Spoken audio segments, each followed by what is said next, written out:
اعوذ باللہ من الشیطان الرجیم بسم اللہ الرحمن الرحیم رب اشرح لی صدری ویسر لی امری واحلل عقدۃ من لسانی یفقہوا قولی۔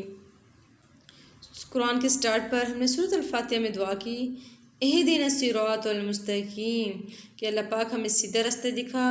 سورۃ البقرہ میں اللہ تعالیٰ نے ہمیں فرمایا کہ متقین جو کہ تقوی اختیار کرنے والے ہیں وہی لوگ فلاح پانے والے ہیں، وہی لوگ کامیاب ہیں۔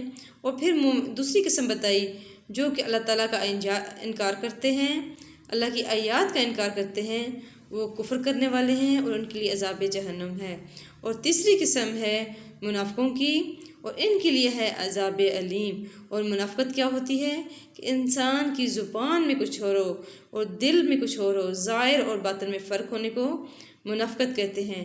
اور آج کی مثالوں میں بھی اللہ تعالیٰ نے منافقت کو مزید ایکسپلین کر کے بتایا ہے تاکہ ہم منافقت سے بچ سکیں۔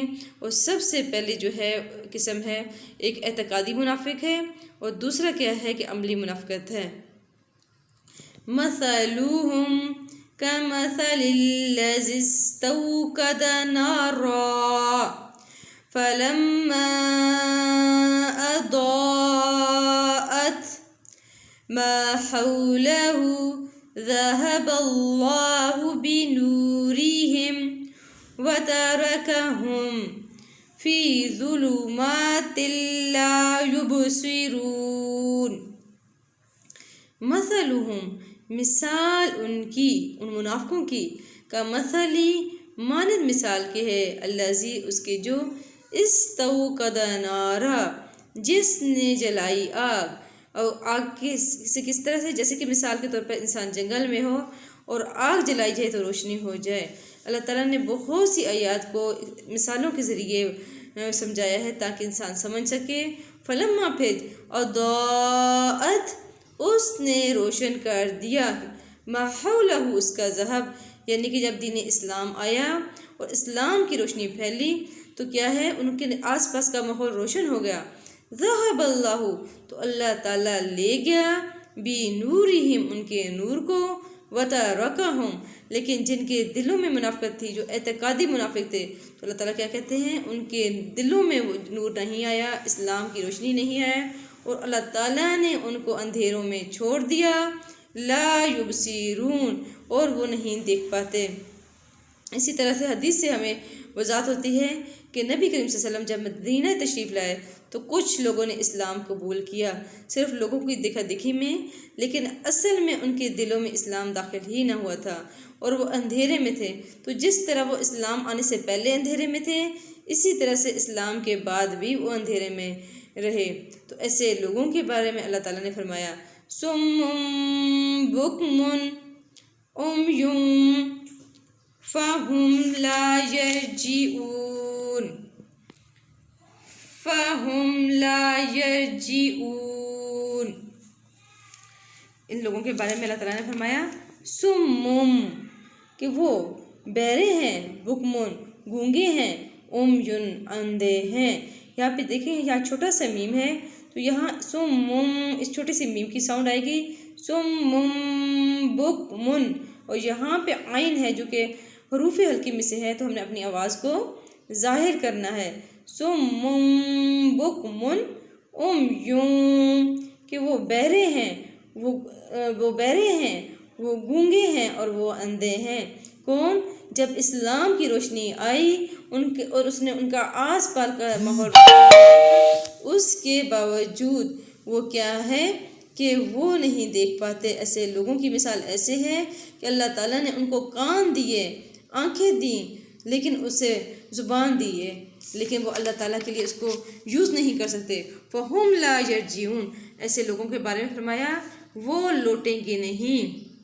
اسی طرح او کصیب من السماء فیہ ظلمات ورعد وبرق یجعلون اصابعهم فی آذانہم من الصواعق حذر الموت واللہ محیط بالکافرین۔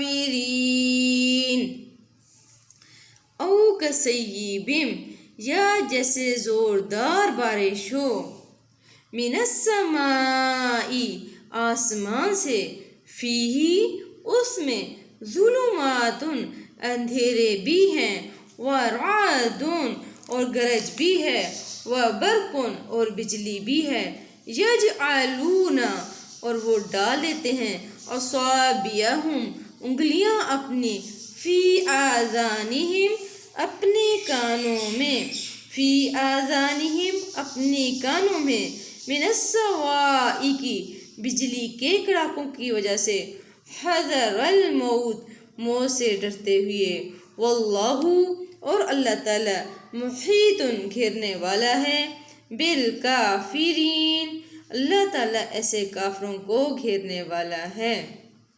تو یہاں کیا آتا ہے کہ جب بارش ہوتی ہے، زوردار بارش ہو، تو بارش سمبل ہوتی ہے کہ اس میں ہمارے لیے فائدے بھی ہیں، لیکن اللہ تعالیٰ کہتے ہیں اس زوردار بارش میں جب آسمان سے ہوتی ہے تو کیا اس میں اندھیرے اور گرج اور بجلی نہیں ہوتی؟ اسی طرح سے اسلام ہمارے فائدے، ہمارے لیے آسانیوں کے لیے بھی ہے، دنیا اور آخرت کی آسانیاں ہیں، لیکن اس میں آزمائشیں بھی آتی ہیں، اس میں تکلیفیں بھی آتی ہیں۔ تو جن کے دلوں میں منافقت ہوتی ہے تو وہ آسانیوں میں تو چل دیتے ہیں، لیکن جہاں وہ مشکلات دیکھتے ہیں تو وہ اپنی انگلیاں اپنے کانوں میں جیسے ڈال لیتے ہیں۔ کس وجہ سے؟ کہ وہ یہ چیز دیکھنا ہی نہیں چاہتے کہ یہ حذر الموت، موت سے ڈرتے ہوئے۔ اسی طرح جب غزوات ہوتے تھے تو جن کے دلوں میں منافقت تھی تو وہ پیچھے رہ جانے والوں میں سے ہوتے تھے، اور آج کے دور میں ہم دیکھیں کہ جہاں ہم سب مسلمان ہیں، اور مسلمان ہوتے ہوئے دین کی جو بات ہمارے لیے آسانی والی ہوتی ہے وہ ہم لے لیتے ہیں، لیکن جہاں جو چیز ہمارے لیے مشکل ہوتی ہے تو وہیں پہ ہم رک جاتے ہیں۔ تو اللہ تعالیٰ کیا فرماتا ہے؟ واللہ محیط بالکافرین، تو اللہ تعالیٰ ایسے کافروں، کفر کے معنی انکار کرنے کے بھی ہیں، کفر کے معنی ناشکری کرنے کے بھی ہیں، تو اللہ تعالیٰ ایسے کافروں کو گھیرے ہوئے ہے۔ پھر اللہ تعالیٰ اگلی مثال میں فرماتے ہیں، یکاد البرق یخطف ابصارہم کلما اضاء لہم مشوا فیہ وَإِذَا أَظْلَمَ عَلَيْهِمْ قَامُوا وَلَوْ شَاءَ اللَّهُ لَذَهَبَ بِسَمْعِهِمْ وَأَبْصَارِهِمْ إِنَّ اللَّهَ عَلَى كُلِّ شَيْءٍ قَدِيرٌ۔ اللہ تعالیٰ فرماتے ہیں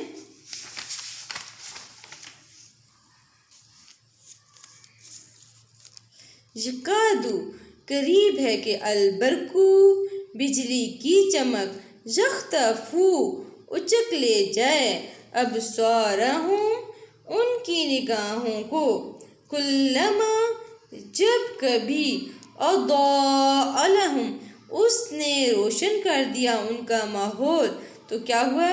مشوا، اس میں چل دیے، فیہ، اس میں، وَإِذَا، اور جب، اظلم، اندھیرا چھا گیا، علیہم، ان پر، قوموا، وہ کھڑے ہو گئے، وَلَوْ شَاءَ اللَّهُ، اور اگر اللہ تعالیٰ چاہتا، لَذَهَبَ، البتہ لے جاتا، بِسَمْعِهِمْ، ان کی سماعت کو، وَأَبْصَارِهِمْ، اور ان کی نگاہوں کو، ان اللہ، تو بے شک اللہ تعالیٰ، علی کلی شیء، چیز کے، قدیر، خوب قدرت رکھنے والا ہے۔ تو اس مثال میں اللہ تعالیٰ کیا واضح فرما رہے ہیں؟ یکاد البرق، کہ قریب ہے کہ بجلی، برق، بجلی کس کے لیے ہوتی ہے؟ کہ تکلیف کے لیے۔ تو یہاں پہ اللہ تعالیٰ کہتے ہیں کہ اگر اللہ تعالیٰ چاہے جو کہ انسان مشکلات کی وجہ سے دور بھاگ رہا ہے تو وہ مشکل اس پر آ کر ہی رہے، اس کی تکلیف جو ہے جس کو پہنچنی ہے وہ پہنچ کر ہی رہے۔ تو یہاں پہ فرمایا گیا جب کلما اضاء لہم، کہ جب کبھی اللہ تعالیٰ نے ان کے لیے علم روشنی کر دی تو وہ اس میں چل دیتے ہیں، یعنی جب وہ دین اسلام کی روشنی دیکھتے ہیں تو وہ اس میں چل دیتے ہیں، لیکن جہاں وہ تکلیف دیتے ہیں تو قوموں وہ کھڑے ہو جاتے ہیں۔ وَلَوْ شَاءَ اللَّهُ، اور اگر اللہ تعالیٰ چاہے، جو صرف آسانیوں میں اللہ تعالیٰ کی بات مانتے ہیں۔ یہاں پہ جو مثال دی جا رہی ہے اس میں عملی منافقت کی ہے کہ صرف ان کے عمل جو ہیں وہ دین کی طرف نہیں ہیں، ان کے عمل اللہ تعالیٰ کے لیے خالص نہیں ہوتے ہیں، وہ ایمان تو لاتے ہیں لیکن ایمان ان کے دلوں میں رچتا بستا نہیں ہے۔ یہ بالکل اسی طرح سے ہے کہ ہم قرآن پڑھتے رہیں، ہم مسلمان ہیں، ہم صرف اجر اور ثواب کے لیے قرآن پڑھیں، لیکن جو اللہ تعالیٰ کے احکام ہوں یا جو نبی کریم صلی اللہ علیہ وسلم کی سنت ہو ہم اس کو لیں، اور جو ہماری مرضی کے مطابق نہ ہو اس کو ہم چھوڑ دیں۔ تو یہاں سب سے بڑی بات ہے خواہش نفس، کہ جب انسان خواہش نفس کی پیروی کرتا ہے تو وہ اپنی مرضی کا دین لیتا ہے، اور جہاں اس کو مشکلات آتی ہیں یا لوگ یا سوسائٹی ہمیں کیا کہیں گے تو وہ ان چیزوں کو چھوڑ دیتے ہیں۔ تو اللہ تعالیٰ کیا فرماتے ہیں، اگر اللہ تعالیٰ چاہتا، جو اس نے اتنی بڑی نعمتیں انسان کو دی ہیں، سماعت اور بصارت، تو یہ دونوں نعمتیں اللہ تعالیٰ اسے لے لیتا۔ بے شک اوپر اللہ تعالیٰ ہر چیز کی قدرت رکھنے والا ہے۔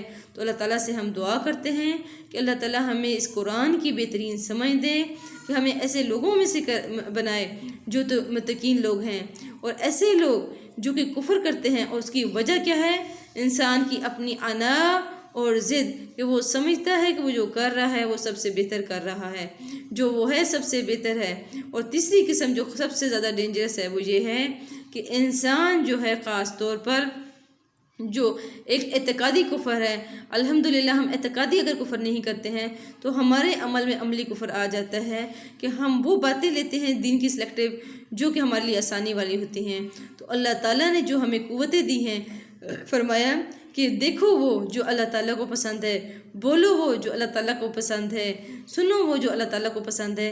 تو دعا کریں کہ ہم اپنی ان تین بڑی قوتوں کے ساتھ وہی کریں جو اللہ تعالیٰ نے ہمیں حکم دیا ہے، نہیں تو اسی طرح جیسے اللہ تعالیٰ نے فرمایا صم بکم عمی فہم لا یرجعون، کہ وہ ایسے ہی بن کے رہتے ہیں جیسے کہ ان کے پاس قرآن آیا ہی نہیں ہے، وہ بہرے گونگے اور اندھے بن کر رہتے ہیں۔ تو اللہ تعالیٰ سے ہماری دعا ہے کہ ہم ان تینوں چیزوں کا بہترین فائدہ اٹھا سکیں، وہ نعمتیں جو اللہ تعالیٰ نے دی ہیں اس کے شکر گزار بن سکیں، اور اللہ تعالیٰ ہم اس دین کی بہترین سمجھ دے۔ سبحان ربک رب العزت عما یصفون، والسلام المرسلین والحمد للہ رب العالمین۔ جزاکم اللہ خیر۔